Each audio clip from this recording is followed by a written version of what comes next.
So I'm going to hold down this trigger, and the reason we're holding it down is we don't want to put too much load on the pressure pump. So when we hold this down, then we're ready to turn the machine on.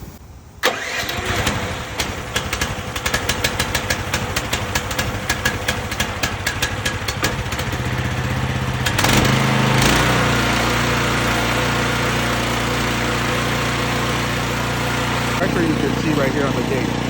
And in order to see the pressure,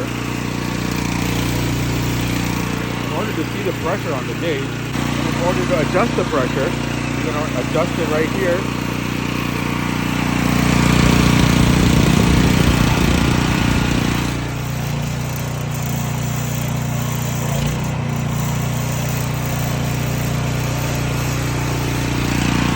You see that I just raised it up to 2,000. Come check us out at magicwandcompany.com.